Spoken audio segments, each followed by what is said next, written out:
it's actually very difficult to explain Bitcoin. I've spent the last 5 years learning how to explain Bitcoin. That is my full-time job. Unfortunately, the developers keep making new stuff, which I then have to explain all over again. So, for a moment, forget everything you think you know about Bitcoin. Forget everything you've heard about blockchain, and let's start from basics. In 2011, I heard about Bitcoin for the first time, and my reaction was exactly the same as the reaction of everybody else who heard about Bitcoin the first time, including its founder, and that reaction was, ha! Nerd money. That's probably just for gambling. 6 months later, I heard about Bitcoin again. And this time, I read the white paper that launched this system. And my background in computer science and distributed systems allowed me to see behind the illusion of what I thought Bitcoin was, and it blew my mind. In my life, I have now had 6 occasions in which I have become absolutely obsessed with a system of technology to the point of forgetting to eat, forgetting to sleep, and consuming as much knowledge as I possibly can. My first computer, when I was 10 years old, my first programming language experience, my first modem, my first access to the web, the first time I used the web browser, the first time I downloaded and installed the Linux operating system, and then Bitcoin. When I discovered it, I spent 4 months consuming as much as I could, except food. I lost 26 pounds on the highly inadvisable diet of obsession. I have not emerged from that because I keep finding new layers of depth to understand this. And the reason it's so fascinating is because it isn't what it appears to be at first glance. Bitcoin isn't money. The blockchain isn't a system of currency. It is a platform of trust. It's not a company. It's not a product. It's not a service you sign up for. It's not a currency. Currency is just the first application. It is the concept of decentralization applied to the human communication of value. Because what is money? InQ told us it's an illusion. It's imaginary. And the reason we don't grasp that is because it's so deeply embedded in our civilization. Money is one of the oldest technologies that humanity has. It precedes writing. How do we know that? The very first samples of writing we have are spreadsheets. They are tallies and ledgers of debts owed, and money pre-existed that writing. You might even speculate that money had an oral tradition until it needed to invent a written tradition, so writing was created for it. In the history of money that now spans tens of thousands of years, there have been maybe 5 major changes. From pure barter exchange to the introduction of the first abstraction of value, shells, feathers, beads, nuts, stones, and then precious metals, and then paper money, and then plastic money, and now network money. Bitcoin introduces a platform on which you can run currency as an application on a network without any central points of control, a system completely decentralized like the internet itself. It is not money for the internet, but the internet of money. And what is money? Money is a language. Money is a linguistic abstraction. Money is a language that we use to communicate value to each other.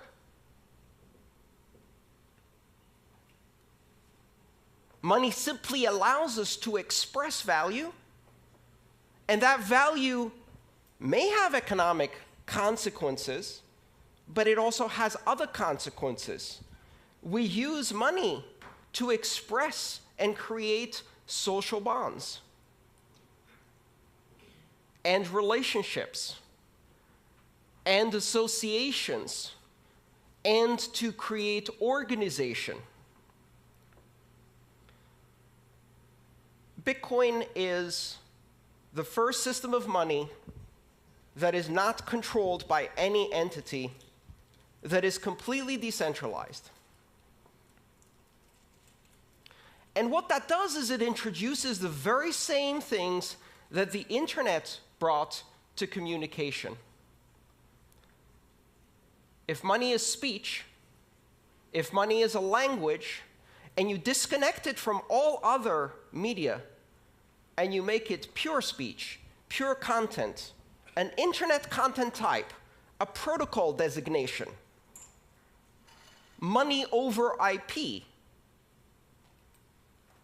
it completely separates it from all of these previous notions of nations, sovereign issuers, institutions that control. And so we go from institution-based money to network-based money.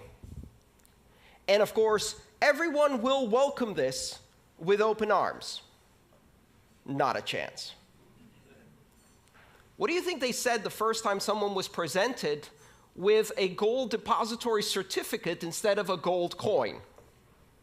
They said, "That's not money. Go away." What do you think happened in 1950, the first time someone showed up at a motel and presented their Diners Club membership card and said, "I'll pay with this piece of paper"? That's not money. Go away. And now we're on the verge of a new transformation of money. We're on the verge of creating the first completely global, completely borderless, completely decentralized, and completely open form of money. One where you can build applications because this money is programmable. And you don't need to ask anyone's permission to launch an application any more than you need to ask permission to launch an application on the internet. And the only requirement to have a successful application on the Internet of Money is 2 interested participants. That is your market segment, and you have an application. And 1 million applications will flourish. When you push innovation to the edges of the network, when you remove the requirement for permission, what happens? Exponential explosion in innovation. The applications that could not be built on the old systems of money because they required permission, because they required a significantly large market segment, because they required adoption by many in order to be available at all. Now, none of those requirements exist.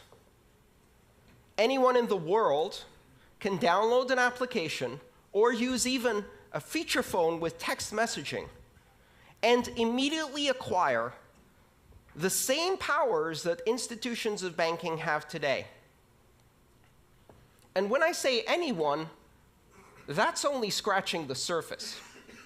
Because ironically enough, not only does Bitcoin and blockchain currency not recognize borders, it also does not recognize people. It doesn't matter if you're a person, or a refrigerator, or a self-driving car. Throughout the history of money, ownership of currency required personhood, either as an individual or as an association of individuals in a corporation. Bitcoin can be owned by machines. Bitcoin can be owned by software agents. Machines can pay each other. And that is not just about economic activity. It's the basis for market-based security systems. It's the basis for creating bonds of authentication between devices. It's the basis of new applications that have never been done before. Bitcoin and blockchain technology unifies the systems of money. Today, we have systems of money for small payments, systems of money for large payments. We have systems of money for payments between individuals. We have systems of money for payments between companies. We have systems of money for payments between governments. Does that remind you of something? That's how communication used to be before the internet. We had systems of communication for pictures, systems of communication for letters, systems of communication for short distance and long distance, and the internet came and unified all of those. What the Internet of Money does is it creates a single network which can do a microtransaction to a gigatransaction in seconds, anywhere in the world, for any participant without permission. But if you just look at the application of money, you're missing the point. Because you can take the language, the building blocks of this platform, and use them to construct other languages that communicate value. Tokens, reward points, brand loyalty coins. Today, there are over 1,000 digital currencies using the design pattern, the recipe of Bitcoin. Most of them are junk. Some of them are not. And over the next decade, we are going to see tens of thousands and then hundreds of thousands of coins. Some will have economic use. Some will simply be expressions of loyalty, affiliation. They will represent items in the physical world, the title for a house, the controlling key for a car that can be transferred from one owner to another, and 5 seconds later, that owner can step into the car and drive away because the car can validate the new standard of ownership. We cannot yet imagine what applications we're going to build around this. But one of the interesting things we're beginning to observe is that money arises out of the social construct of Homo sapiens spontaneously. It even arises in primates. You can teach monkeys money. You can teach dolphins money. You can teach greys, parrots, money. And they will learn how to exchange abstract tokens for food and then use them to build social relationships. They'll also invent strong-arm robbery. Beat up the other monkey, take away its pebbles, eat the bananas. And we see that same thing happen in children. Toddlers invent money in kindergarten. Blocks and rubber bands and Pokemon cards and other little tokens, abstractions of value that they exchange to strengthen social bonds, to express loyalty and friendship, to learn about sharing. Children will be building currencies. Only this time, these currencies will be global, unforgeable, and scalable on day one. A few years from now, Maria will be launching Maria Coin in her kindergarten to compete against Joey Coin. And it won't really matter to anyone. Until, of course, Justin Bieber launches Justin Bieber Coin, and it happens to surpass the market capitalization of 30 nations on this planet. And we are all writing horrified opinion editorials about how the world is going to hell.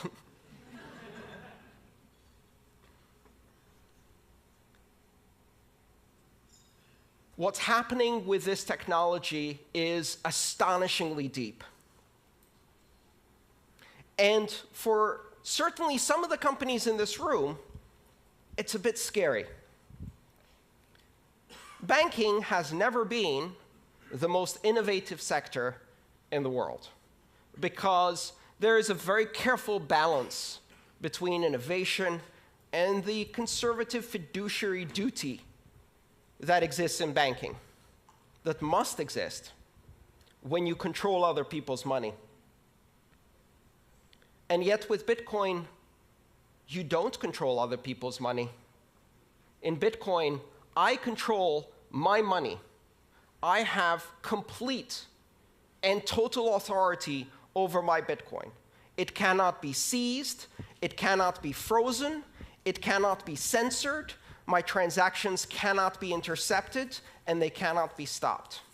And I can do so with almost complete anonymity, and so can anyone 5 minutes after they download an application, and money has changed forever, and banking has changed forever. The idea that you can proceed in the industry of money, in the industries of commerce, and maintain the same conservative attitude that has existed now for centuries, ever since merchants in Venice and Amsterdam started issuing depository certificates and providing banking services. That is gone. That is gone.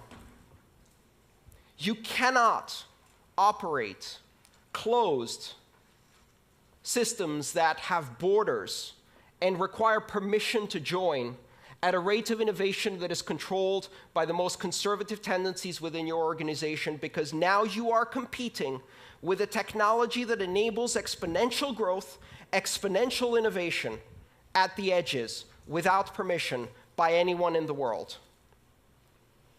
And it's not about anyone in this room. Why? We represent the privileged elite. I can go onto a brokerage account, open it up online, and be trading on the Tokyo stock market within 12 hours in yen. That is the privilege that I have. 1.5 billion people have that privilege. 6 billion people can operate mainly in one currency and perhaps have some basic banking services. 4 billion people are significantly underbanked, and an astonishing 2.5 billion people are completely unbanked. They will leapfrog. They will never have a relationship with a bank. Every single child born today will never have a bank account. They will have a bank app. A bank app that doesn't give them an account, a bank app that makes them a banker, an international banker in an app. They will not be permitted to open a bank account until they're 16 years old. By that time, I hope they will have at least 6 or more years of experience with digital currencies. And I would like to watch them walk into a bank branch to have someone explain to them what 3 to 5 business days means. It is highly likely that children born today will never get a driving license because they'll have self-driving cars, but they will also never use paper money. Because by the time they get to an age where they really start using money, there is no paper money. It will seem as anachronistic as a fax machine or horse and buggy seems to us. Exponential innovation on a global basis, giving access to the other 6 billion. They have enormous need, and this system offers them a solution. It's not ready yet. It's nascent. it's complex. It's impossible to use for most people.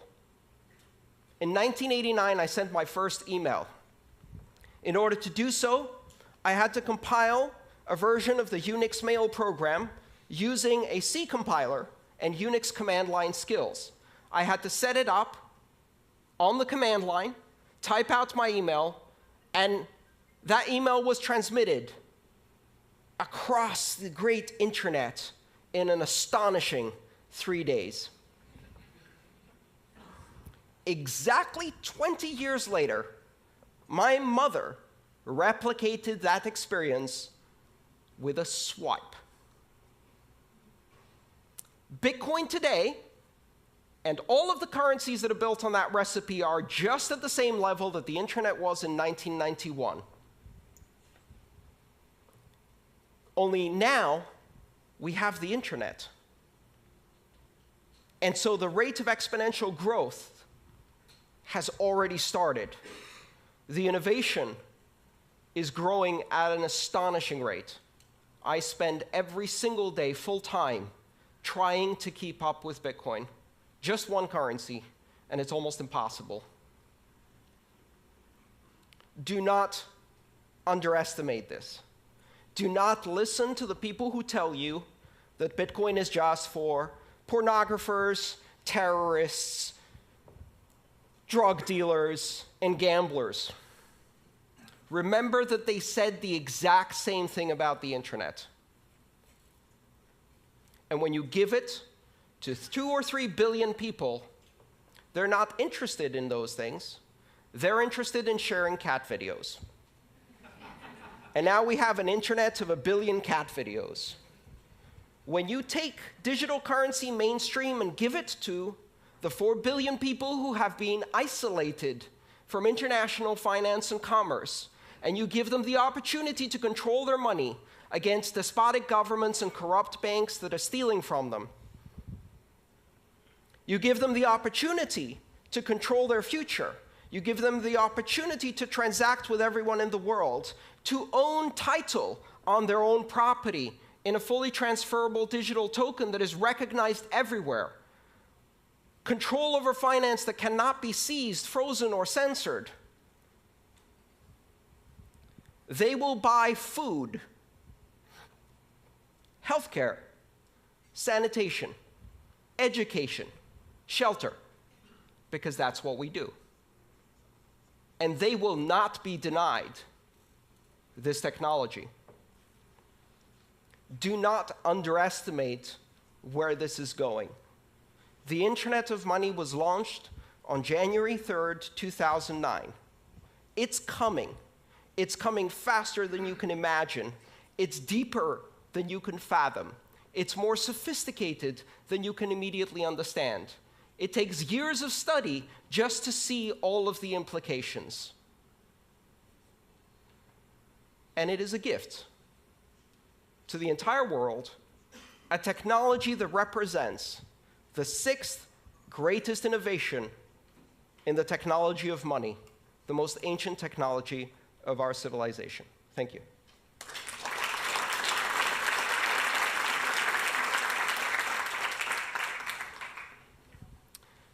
Should we do some questions? We've got plenty of time for questions. Christian.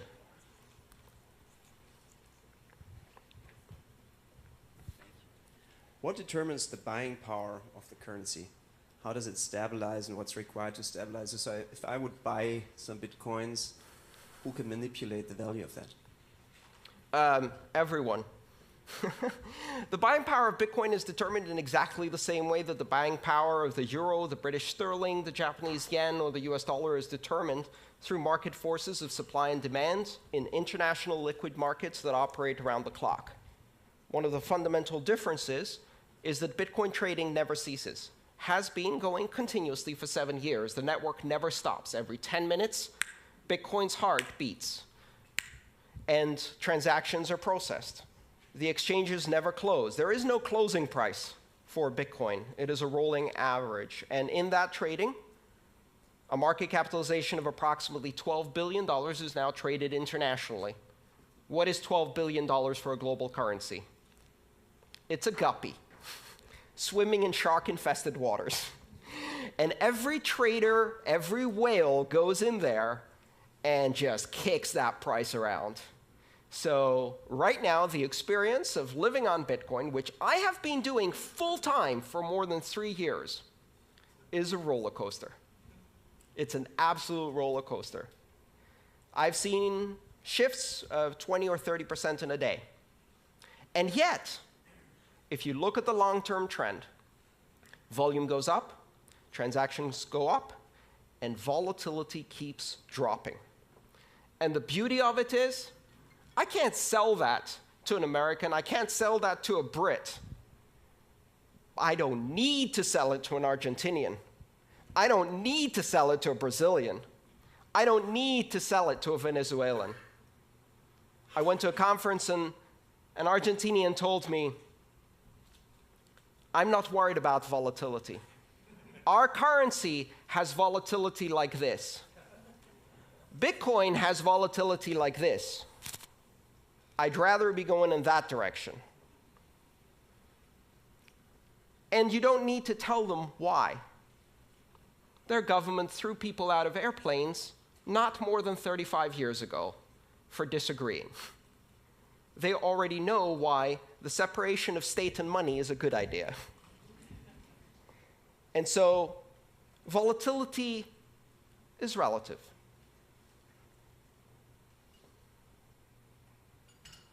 Any other questions? Come on. Yeah. Let's get a microphone to you. 1 second. Yeah, okay, so only one short. Sorry. Where are we? There you are. Sorry. Thanks. Great speech. Obviously, it sounded a little bit like one side of the coin. So we also read all these, big hacks, and I don't know, on Bitfinex, I think they stole 40% of the money. I think also this autonomous organization have been hacked, and all these things. Can you just reflect a little bit on the dark side of those aspects that might not win our full trust into this evolution? Absolutely. The steering wheel was not invented until 30 years after the automobile was introduced. Why? Because the first automobiles had 2 leather straps that you pulled left or right to move the car, to steer the car. They used horse reins to steer cars. That's called skeuomorphic design. It means keeping a shadow of the former past in your new system, failing to see the new dimension, and replicating the past. Here's a currency that is not centralized, where your money is your money. Your keys, your money. Not your keys, not your money. So what is the first thing we do with this new system? We build centralized institutions of custodial control that take other people's money and hold it for them. Well, guess what? The entire history of banking, the entire system of regulation and oversight is based on the simple, centuries-old understanding that when somebody else holds your money, chances are they're going to run away with it. And the entire system of regulation is designed to prevent that, and yet it still happens all the time. In hedge funds, in banks, in national currencies, all the time. And so, of course, if you replicate custodial accounts, exchanges that take other people's Bitcoin and concentrate it, it happens again. Even worse, because there are no oversight and regulations in most of these spaces. The answer is really simple. Stop centralizing the decentralized currency. Stop trying to replicate the banking past in the future of money. And the important thing to realize is that security in Bitcoin is an emergent property that exists because of the decentralization of control and power. If I want to hack 1 million customers' Bitcoin and they're holding their keys, I have to hack 1 million customers. If they all give their keys to one person or one organization, then we've got a honeypot. A honeypot that attracts the attention of every hacker on the planet. And notice what's happened. over 7 years, and with a market capitalization of $12 billion, Bitcoin is the largest cryptographic deployment in the world, the largest public key infrastructure in the world, the largest security honeypot in the world. And it is not secure because it doesn't get attacked. It is secure because it generates immunity by being attacked all the time, 24 hours a day, by the most sophisticated attackers this planet has. And if you, in that environment, set up a centralized custodial exchange using PHP and MySQL, and you park a $150 million honeypot in there, you're inviting the sharks. Bitcoin banks get hacked. Bitcoin exchanges get hacked. Bitcoin has not been hacked and cannot be hacked because there is no point of control that you can apply pressure on. It's completely decentralized. All right, maybe one more question? Yes.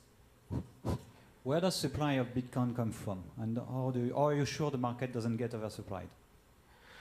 The supply of Bitcoin is determined algorithmically based on a geometrically declining supply function, meaning that in the beginning, every 10 minutes, 50 new Bitcoin are created.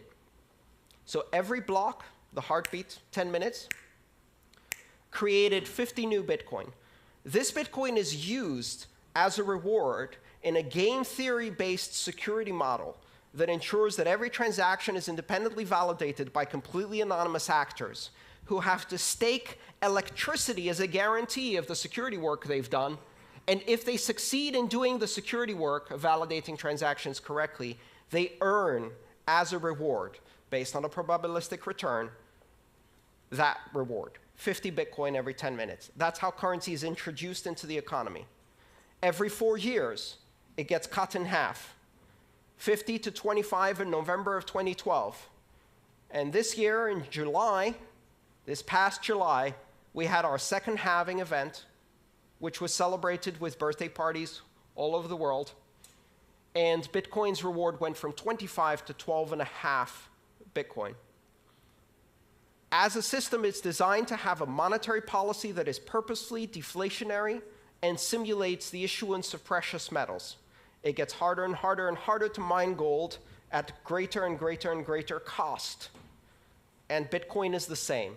The idea being that less and less is issued over time. If you follow that geometric curve, at some point you reach the end. In the year 2141, Bitcoin is no longer issued. 21 million coins is the asymptotic cap. It will never reach 21 million coins. That is part of the protocol. It is an unchangeable part of the protocol, and it is a rule enforced by every system that participates in the Bitcoin network. It is meant to be sound money, but it's not the only monetary policy that exists. There are several other currencies that implement different monetary policies. The idea is really for Bitcoin to serve as a very, very solid reserve currency for many other things. Andreas, may I ask you one question? Please. What advice do you have to give to companies here who are from non-financial institutions about how they should take tactical steps to think about experimenting with the blockchain in terms of storing value? I think understanding that it's not just currency, understanding that it is a platform for trust, understanding that it can be used as a historical record of truths that can register information, that it can be used to create all kinds of tokens that can be exchanged between your customers, your suppliers, your manufacturers, that it can also be used simply as a currency for any cross-border transactions, import-export activities, remittances-based flows, paying associates and affiliates, all of the things that today are expensive, slow, and difficult become cheap, fast, and easy when you use one of these digital currencies, but it's still early. For now, learning about it. Here's the one important thing you must understand. You will hear a lot about blockchain. And most of what you hear about blockchain is not the internet of money. It is the intranet of money. The intranet is where you run front page and Outlook and antiquated software in a closed little enclave of your corporate backwaters with stale content and boring apps. And in the end, it's full of viruses anyway because you can't keep it secure. Blockchain that is not open, that is not public, that is not borderless, that is not open for innovation is not what we're talking about here. And that's a really important distinction. It may be useful if you want to run a clearinghouse between 3 banks, maybe. But it's not the internet of money.